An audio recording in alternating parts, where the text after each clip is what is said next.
net for doing what you are supposed to be doing when we tell you to do it. Sure, we could start rambling and ranting right off the bat, but let's give a second for all nuns of our fans to show up, okay, and take a couple sips.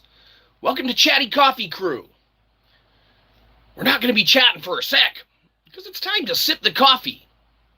Chat amongst yourselves if you need the chatting right away. Huh.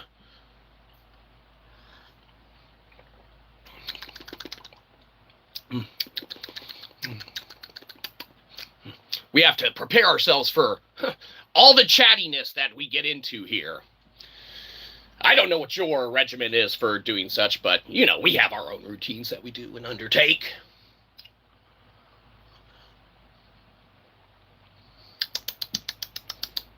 Usually we do this before the show. Does it bother you? Probably not.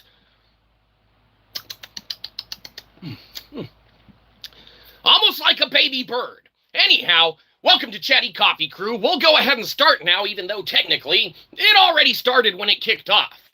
Hopefully you didn't catch the beginning part. Anyhow, welcome to Chatty of the Coffee Crew, and without further ado, we are talking about the Nintendo Switch, but more importantly, everything that's on everyone's minds, who it's on their minds about, the Nintendo Switch 2. And if we're being completely honest, it's not really on our minds, but we have been enjoying seeing some of the content coming out. So, let's talk about the Nintendo of the Switch and the Nintendo of the Switch 2, and why perhaps we don't find it on our list of things that we necessarily care about in any way, shape, or form. So, but there are aspects of it that we really dislike in a lot of way, shape, and form. We'll get into it, or we won't. We'll completely forget and get segued by all nuns of your comments coming in telling us, hey, let's talk about something else, because no one wants the Switch 2, or the people who already want it already got it, or whatever. Anyhow, in our case, the Switch 2 is a device and a console and a peripheral and a gaming apparatus that we ourselves expressed zero interest in its, you know, coming to fruition necessarily or coming out. Now, that's not to say that upgrades in consoles and what companies bring to the market is not appreciated by us as gamers. We love the options out there. We love the upgraded specs. We love every aspect of the progressing of gaming's future in the direction that it goes in. Now, the only issue with that is on occasion, those directions that those gaming, futures go in can be a little askewed or a little irksome or a little annoying, okay? And case in point, all of the nice specs and upgrades that you get with the Nintendo of the Switch 2, okay, is fantastically presented. We love the graphics of what we've seen from the Donkey of the Kong and the Mario of the Kart World and stuff, or whatever it's called, okay? Graphically, it's putting out some stuff, okay? And the trajectory and the future of gaming looks bright and so unique on the horizon. Look at the graphics, look at the gameplay. Donkey Kong is punching rocks and they're shattering. That's fantastic. Interactive environments, phenomenal upgrades of such, okay? The issue lies in that it's not gaming progressing as a future. When we see, all right, and we are not experts, except at, okay, we are not experts, okay? We don't know where we were going to go with that, but let's just lay that as a foundation, okay? We're just expertly great at, okay, let's just go nowhere with that and get into it. All right, so when Nintendo is selling copies of games that aren't actual copies of games, for us as gamers, inherently, that is an issue, okay? When you talk about the physical media and what aspect of collecting and things of that nature, everything brings to the table and to the market, it's that physical media that retains that value, okay? It's the desire of the collection of the peripheral or device that, someone becomes infatuated with. Say you just acquired a Game Boy and you're like, oh man, this is the most fantastic antique device. Which was futuristic for us? Okay, whatever. You got some antiques in your life. That's great. Game Boys. That's just a, normal device for us. Anyhow, you got these things and you're like, okay, I want to collect the stuff. All right. When you collect a Game Boy game from 19 of the 90s, you're getting the Game Boy of the game, unless you're buying some, let's say not legitimate cartridge or something of that nature, okay? So, as long as you're buying from a reputable source or anything like that, you're buying the game, okay? When Nintendo of the Switch 2 begins selling cartridges without the actual game on it, and just whatever their key code is, whatever they want to call it, all right? When it's a digital website that it's trying to point you in the trajectory of, when you put a plastic disc or card or anything in a device, and it doesn't have the game on it, what the hell are you buying? You're buying an ad for the game. Is there going to be a collectability to these Switch 2 cases? Well, for those that are super into it, sure. Inherently, there can be a value on anything. People collect fucking rocks. They're expensive. Have you ever seen what geodes go for? They can get very pricey, right? In the case of old Nintendo games, old Super Nintendo games, sure. There's a couple that are a dime a dozen. You might be able to start a collection and acquire the more common games that are out there on the market that aren't complete pieces or sets or however you want to do your collections. Okay? But if you are collecting them, you get those, you get the game. 10 years from now, 15 years from now, if humanity resets itself, and we're not saying it will, okay?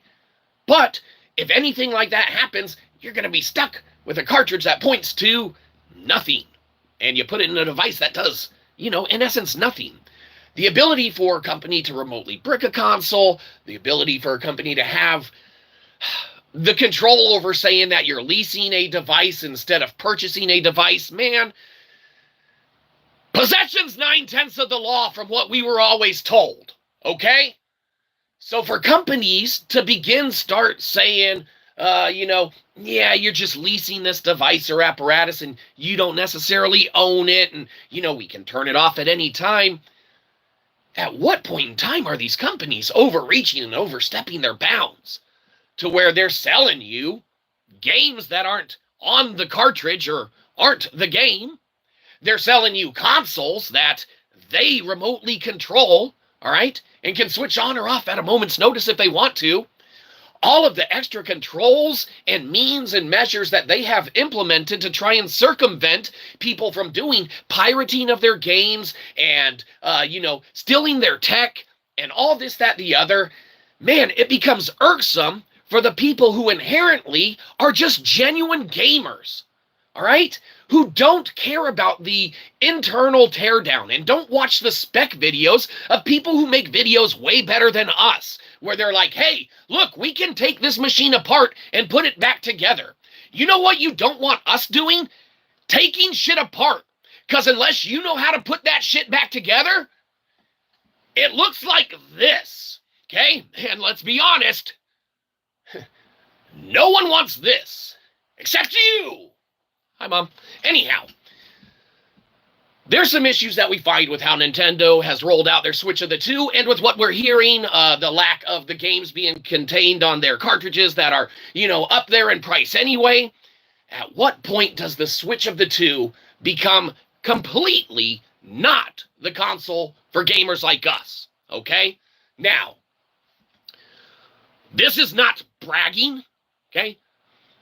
This is not rubbing it in the faces of those who may not have access to or anything like that, okay? But we has our Nintendo Switch.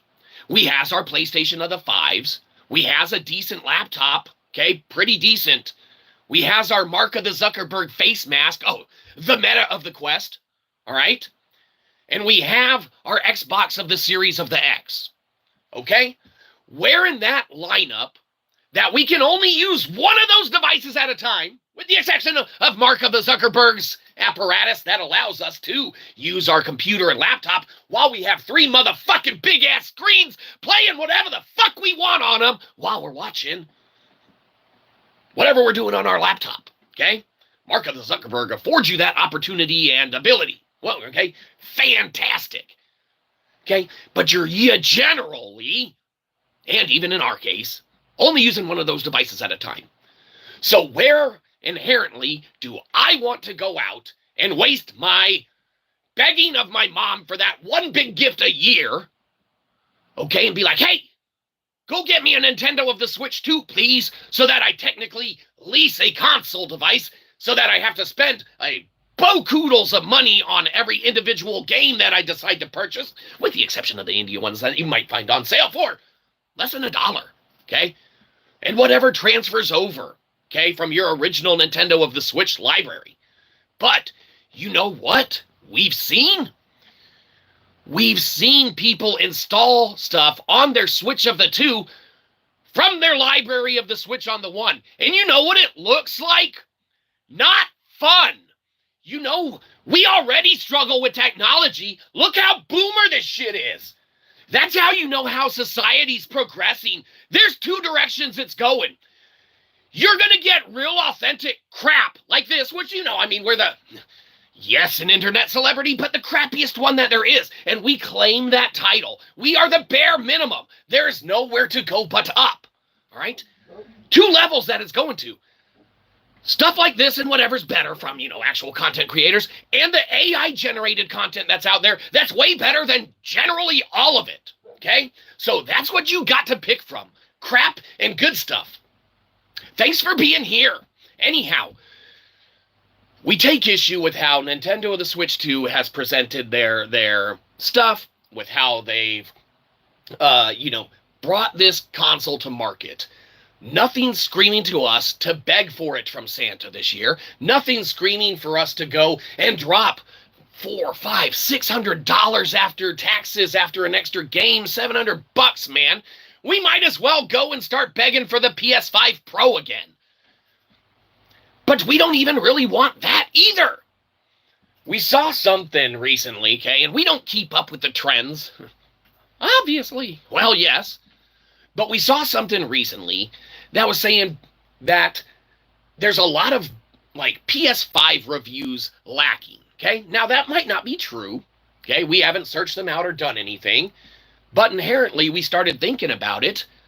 We haven't turned on or played our PS5 personally in a good couple weeks, okay? Now, that's not to say that we don't have stuff catalog-wise to go through and play it on it. That's just, we've been so in other games. Game Pass is cranking them out. Love it or hate it. Like the games that are releasing or not. When we get indie titles that we become pseudo-infatuated with and dig, the new Lost in Random and such, and holy shit, if we see one more person falsely equate Lost in Random and New Lost in Random as almost the same fucking game just because it's the genre, it just shows you they never played the first Lost in Random.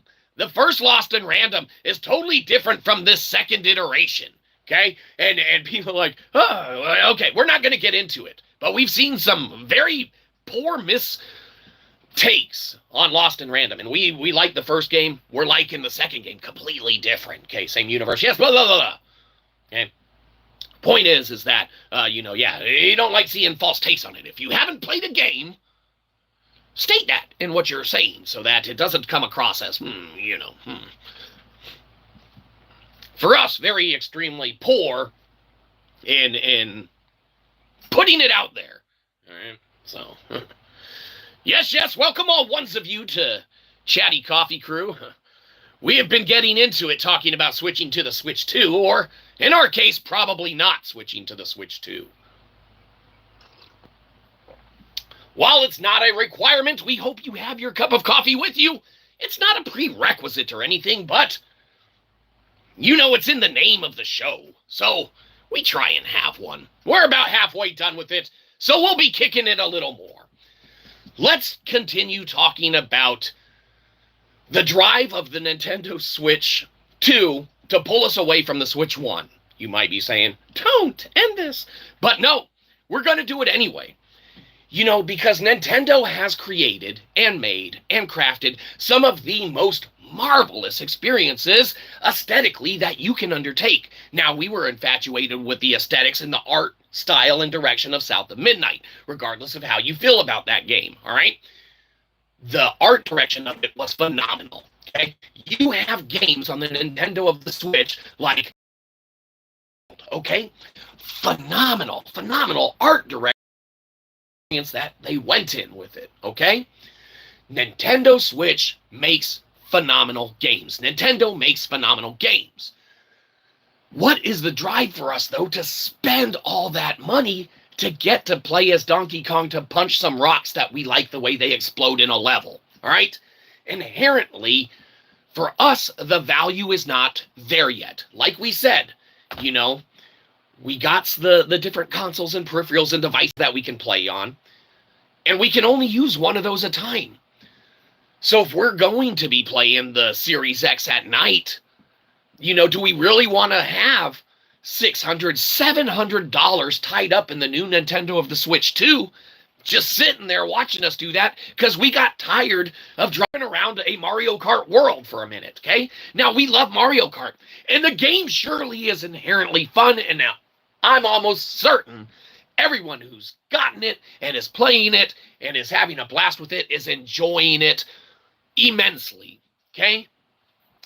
The thing about it is that gamers like us, we've been playing Mario Kart since Mario Kart came out. We've played so many iterations of the game that we've played a lot of iterations of the game. Okay? Mario Kart, yes, system seller, system mover. Innovative with the open world concept and design, wholeheartedly 100%. Do we want to go around and kart race on an open world? Not really. Not when we have to spend $500. Do you still have to spend the $20, even though it's a low amount, for the yearly ability to play that shit online too? That's just even more cost on top of the cost that we're associating with the cost of switching over to this device that inherently we didn't ask for in the first place. Now, like we said, we appreciate it coming out, and surely everyone who is a Switch connoisseur and is a console-exclusive collector or player, okay, they're waiting on it, and it's out, and it's, hey, fantastic. Best upgrade we could have asked for. We'll take the couple extra steps to transfer and port some library stuff over. We don't mind not owning the stuff because we get to play it now, okay? The thing about folks like us is that inherently we like the intrinsic value affiliated or associated with the money that we choose to spend. If we purchase a game, even if that game depreciates in value and falls well below what we would want it to, there is still inherently a value attached to it. It might not be a lot, but there's some show of return, okay, on your investment, on your collection, on your whatever you want to chalk it up to as, okay? You have something that you can part ways with and recoup some of that financial endeavor that you undertook, all right? Now, you might be saying, well, it's an experience. I'll just shell out the cash and the loot. I'll get the Switch of the 2 and play stuff. I don't care that it's a leased system. Presumably, we don't know, whatever. We haven't read the fine print or nothing like that, okay? So we aren't claiming that it is in any way, shape, or form Nintendo's of the Nintendo, okay? But we hear you can remotely brick these consoles and systems, so kind of puts us off a little bit. And we also hear the games aren't on the consoles, kind of puts us off a little bit, But the point is that while Mario Kart of the world might be a system seller, it might drive folks to want to jump into the game and have a fantastic time with it. That one experience for us right now is not worth $600, $500 even if the game came with it, $520 if we have to pay for that $20 subscription to the online. And that's before Uncle Sam gets his cut. And Uncle Sam gets his cut So it comes down to the fact that while we appreciate the console on the market, while we love the upgrades that we see visually and all the games and stuff like that, our backlog is so massive and heavy, and the plethora of stuff that is still coming out and everything that Game Pass is cranking out has become such a return to gaming on a regular basis for us that we don't feel like going out to spend more money to acquire a console that is only going to take a back seat probably over 50% of the time. Because we're the type of gamer that will have our coffee in the morning and play Arena. Do that instead of this, huh? We'll do our gaming at night and, do a run through of any of those rando indie games and such like that. We'll spend a level or a chapter or two going through one of the bigger titles, your Expedition of the 33 or Indiana of the Jones, South of the Midnight. Play some Stalker of the Twos, whatever you want to do. Okay? The point is that for us, there's a lot of stuff to pull from to entertain us that doesn't involve shelling out over $500, okay? That we don't need to be shelling out anyway, let's be honest, to acquire a device that will end up taking a backseat a chunk of the time. And, top it off, we've got our Nintendo Switch. We haven't even turned that one on probably in longer than our PlayStation 5. Okay? If it's not a Mark of the Zuckerberg headset we're wearing, or gaming of the PC of the laptop we're doing, or an Xbox of the Series of the X that we're Game Passing, okay? The time in the day dwindles down. Well, you'd have more time. Don't make these. Well, valid point. Let's call management and see if we're allowed to stop. Hey, management, they don't want us doing this show anymore because it sucks. We fucking want to quit. I don't care what the contract says. Up yours. We can't quit. They won't let us. So, there you go. They stopped our old show. That's our placard. Now they're making us do Chatty Coffee Crew. This channel sucks. Don't watch it. Hold on, we're getting another call from the booth. What? We're doing the show like you said. What do you mean don't tell people not to watch it and it sucks? Well, it does. No, you want us to lie. We don't lie. You shut up. Sorry. Sometimes management wants to try and act like they run the place. That's not how it works around here. Our contract strictly stipulates they can't pretty much fire us for anything. So we don't have to listen to them. Or we're supposed to. That's what legal keeps telling us. But we seem to be at an impasse. That's beside the point. We're also at an impasse with Nintendo of the Switch. Okay? Because everything that they brought to the market, we kind of don't want. We don't want to spend the money on it. We don't want to necessarily jump into it. It looks great. It looks fantastic. We're glad it exists. And like we said, for all those that are narrowed down to one individual console or playing device or another and have honed in, and it's like, hey, I love the Xbox, I'm only playing Xbox. Or I love the Nintendos, I'm only playing the Nintendos, okay? Then this is probably the perfect upgrade for you. Right? It's more Nintendos of the Nintendos. The only difference with this one is that you're not inherently holding on to any of the value or holding on to any of the associated cost with jumping into the game to begin with. Now you're going to get the pretty Nintendo games. The Yoshis of the Crafted of the Worlds. The Donkey of the Kongs looks phenomenal. That stuff's coming. That's going to be phenomenal. It's going to be great. Aesthetically, it's very pleasing to the eye. The upgrade in specs and graphics is phenomenal for everyone who plays those games on this console. But we're not concerned with being capped at 30 frames consistently per second on a Witcher 3 run, because we're going to run that bad boy on probably the Series X, or the PS5, or not the fucking Nintendo.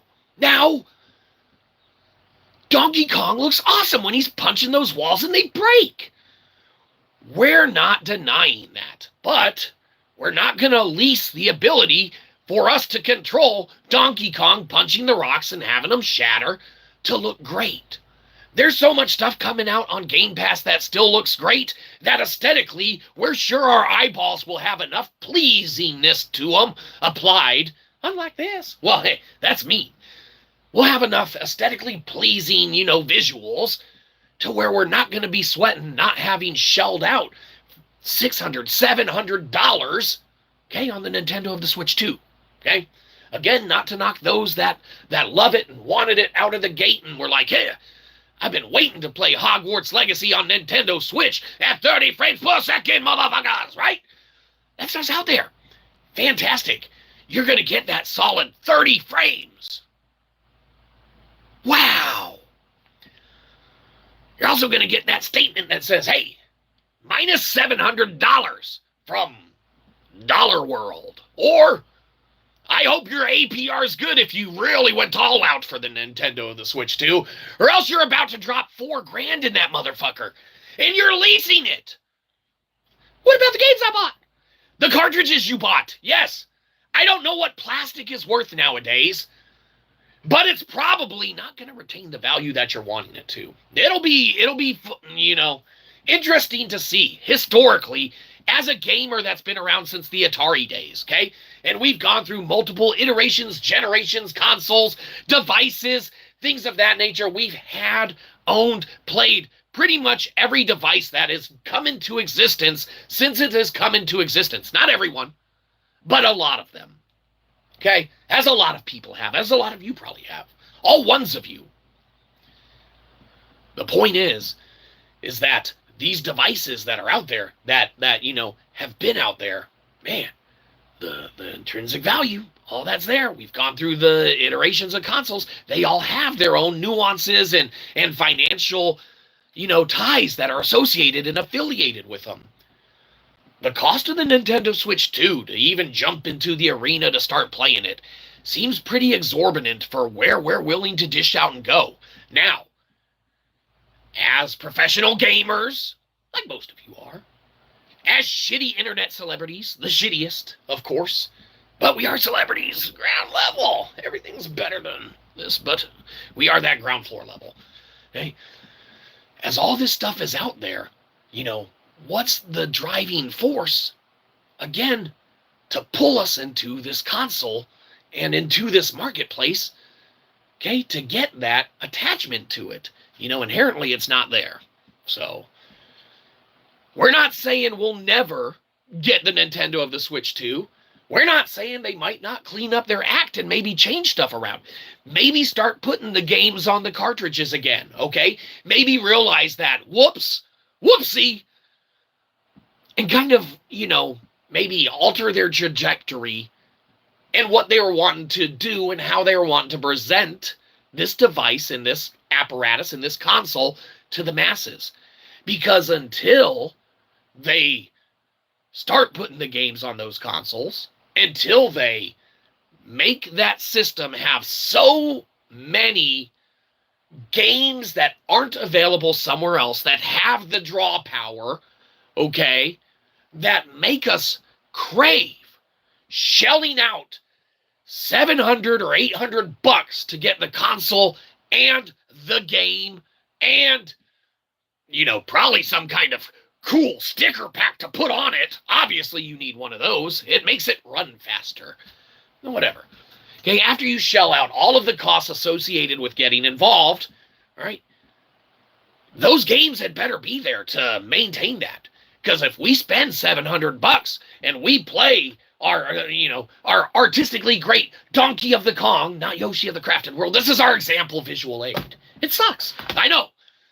Hey, if we're done riding around Mario Kart, playing more Mario Kart when we've already played every iteration of Mario Kart that's come out, open world or not, transporting around or not, multiple customization aspects or not, we still love Mario Kart Double Dash. They could have re-released that motherfucker and had that as a system seller on the new Nintendo Switch 2. We're not even joking. I almost guarantee you, if they didn't make any mention, didn't create in any way, shape, or form an open world Mario Kart game, they could have redone Mario Kart Double Dash in its entirety with two-player mode, with controllers that separate on the fucking Nintendo Switch 2, and sold that shit as Mario Kart Double Dash. When your kart reverses, your co-op player takes over driving, motherfucker. Like, there's so many different things that they could have done with that game and that iteration and that copy of something that came out, but no.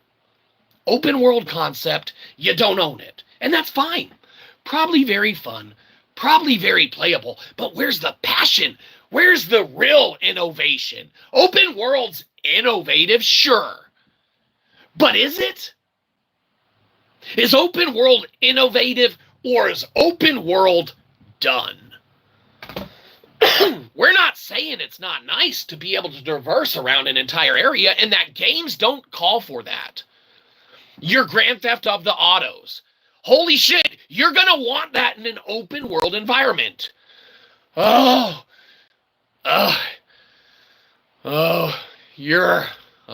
Borderlands. Oh, yeah. No, keep that shit linear. That game sucks. Oh, I love Borderlands. Good for you. That's cool. Hey, we just don't like Borderlands. It's done. We stopped asking for Borderlands the minute Borderlands 2 had finished its life cycle. And they brought it back, and the pre-sequel, and the part 3, and the part Tina Wonderland, and the part pre-level Tina Wonderland. Yeah, the same game's different game, whatever. Hey, we didn't ask for none of that. Hey, where were we with the Nintendo stuff? We were on a roll. No, you weren't. Well, close enough. Whatever. Our inherent point is that with the games, all right, they better be there. They better have the draw to them and everything that makes it inherently worth it for us to want to cash in and play this console. Because, yeah, we don't want it to sit there and watch us playing all of our Game Pass consoles, okay? Even our MetaQuest of the Mark Zuckerberg headset, we play Game Pass on giant-ass screens in there on occasion, just because we can. Because it's a giant-ass screen in your face. It's pretty neat, okay? That again, even your Mark of the Zuckerberg headset, shit. We'd take one of those over the Nintendo Switch 2. Now, whoa! We have taken one of those over the Nintendo Switch 2. Whoa! Technically not, because the Nintendo Switch 2 wasn't out. But if they were side by side, the comparison that's your comparison there.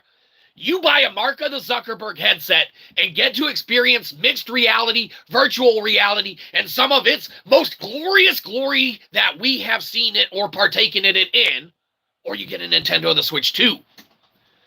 Now, what is the new experience for you? You would take a Mark of the Zuckerberg headset over a Nintendo of the Switch 2? Absolutely.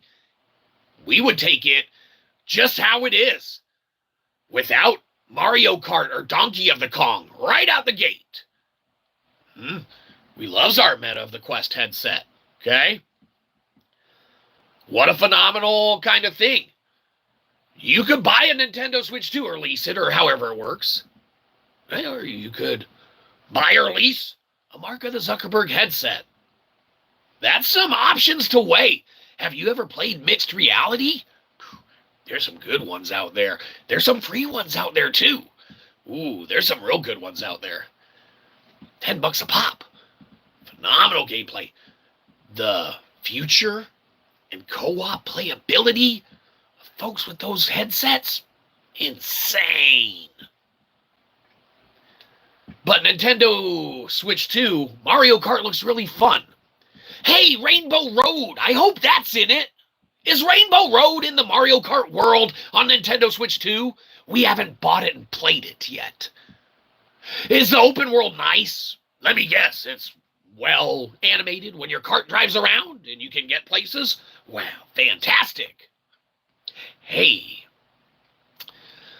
did you have a group of zombies tear a hole in your wall and start attacking you while you were trying to fend them off? Blah, blah, blah, blah, motherfuckers, get out of here. Oh, sorry, that was our MetaQuest experience on the headset. That we were playing a mixed reality game as we were standing in our mom's living room when we came upstairs from the basement and started being like, hey, time to protect the house from a zombie invasion. Okay? Or you pop in Spraycraft. You're like, let's spray paint some shit. And you just have a relaxing mixed reality experience where you sit back in art in your living room on something that you generate right in your face piece hole as you still watch whatever you have on TV or whatever you're streaming on Netflix or whatever. Or you could, be doing a plethora of other stuff. Okay? You probably don't want to fend off zombies while you're doing other stuff. That's beside the point. Inherently, the point is that with how gaming is now, with how gaming is today, with what Nintendo has brought to the market, it wasn't brought to the market for us. And we're the gamer that purchases the consoles, the iterations, the devices, okay? There's a lot of gamers out there that do that, especially other Internet of the channels, okay? Because you need that stuff to stay ahead of the curve, to stay with the pack, to stay with the trending topics and the trending terms and the trending things that are, in everyone's mind's eye at the time, all right? But for us, the mind's eye is the hindsight knowing that why are we going to buy a seventh device when we still have a backlog on the original Switch? We still have a backlog on the Vita. We have a massive backlog on the Xbox. We have a massive backlog on the PC, Steam, GOG, fucking libraries, okay? We have a massive a pretty substantial, backlog on the PlayStation 5. We even have a backlog on our DS. We don't really play it anymore. We still got it. Hell, we just bought a game for it. You know where we got it at? A fucking yard sale for $1. Okay? Not the best game. We still love, we still collect. The difference is that game that we bought on DS, that we spent or wasted $1 on, we can probably sell it back for $1 to someone. Someone out there that might collect DS of the games. They're like, oh, I don't got that one. Yeah, it sucks, but $1, sure. If we bought a Nintendo Switch 2 cartridge and the license had been revoked on something and you pop that bad boy in, it's like, well, it no longer exists. Okay? Digital games, we're not fans of. Yes, we own, yes, we have some. We have access to some. You don't own shit. We bought Duels of the Planeswalkers. Why? Because we wanted to play Magic. There was a free iteration or something that came out. Then we got one or two of the other iterations that came out. We went to show someone the other day how to play Magic of the Gathering. We went to put on Duels of the Planeswalkers because it's a fantastic learning apparatus, okay, with the most vanilla aspects of the game that someone can learn and experience it from and have a time with, okay? They pulled the license from it. Or, it's not available anymore for download or play or purchase or acquisition. The game still exists. The code's written. But because inherently there was probably some closed-door meeting like, hey, the player base on this is non-existent and, it's server space or this, that, and the other, whatever. They think they're going to save $1 or $2, all right, by shit-canning the game on the online store. But all they did was piss off us, not get a new fan to the game itself, all right, and leave it with oh, well, I guess that's that, okay? But that's not that when we feel like that should still be available. So when you're telling me that we're going to go from making a $9.99 purchase to a $79.99 purchase, not this one, okay? The newest of the Mario Karts, the newest of the Donkey of the Kongs, whatever. But if we're going to inherently go start making $80 purchases, and then one day go and put it on and that license not be there, that game not be available, okay? Whether there was a depreciation in the value or not, inherently, man, that's just, as a consumer, not appealing. We want that intrinsic value associated and affiliated with whatever we're investing in.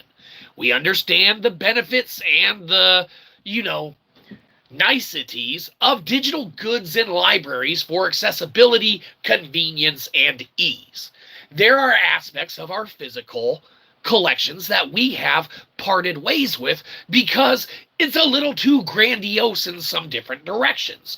You've seen other bigger collectors do the same thing. We think it was, it might have been like RGT 85, something like that or another. I don't know. One of the Nintendo of the Switch streamers back in the day, or maybe still in the day, or maybe a multiple, whatever he does. Great stuff. Go watch it. He sold off, we believe, his Nintendo Switch collection or his game collection and stuff, this, that, the other. Sometimes you get so much, right, that you need to focus and hone in on where the more important T's are, okay? Everyone surely inherently would love massive game collections, but there's a lot that goes to it, man. From the accessibility to the storage to the, display ability to lifestyle in general to, are you getting them to collect? Are you getting them to play? Do you need to have access to them? Do you want to, have some further driver motivation with them long term or something?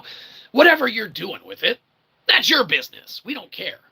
But what we do care about is knowing that we want the value to be affiliated and associated with anything that we spend money on that has been deemed to have value affiliated and associated with it.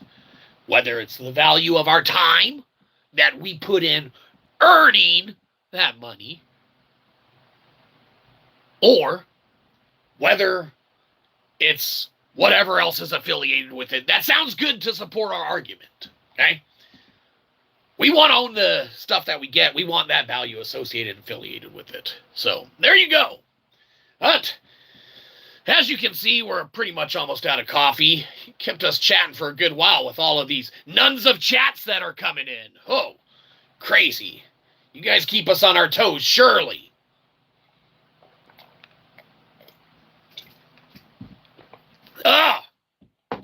It got cold. Well, as always, that's all we're going to be saying today. So we don't need your subscription. We need your money. Downvote the shit out of this and get off our lawn.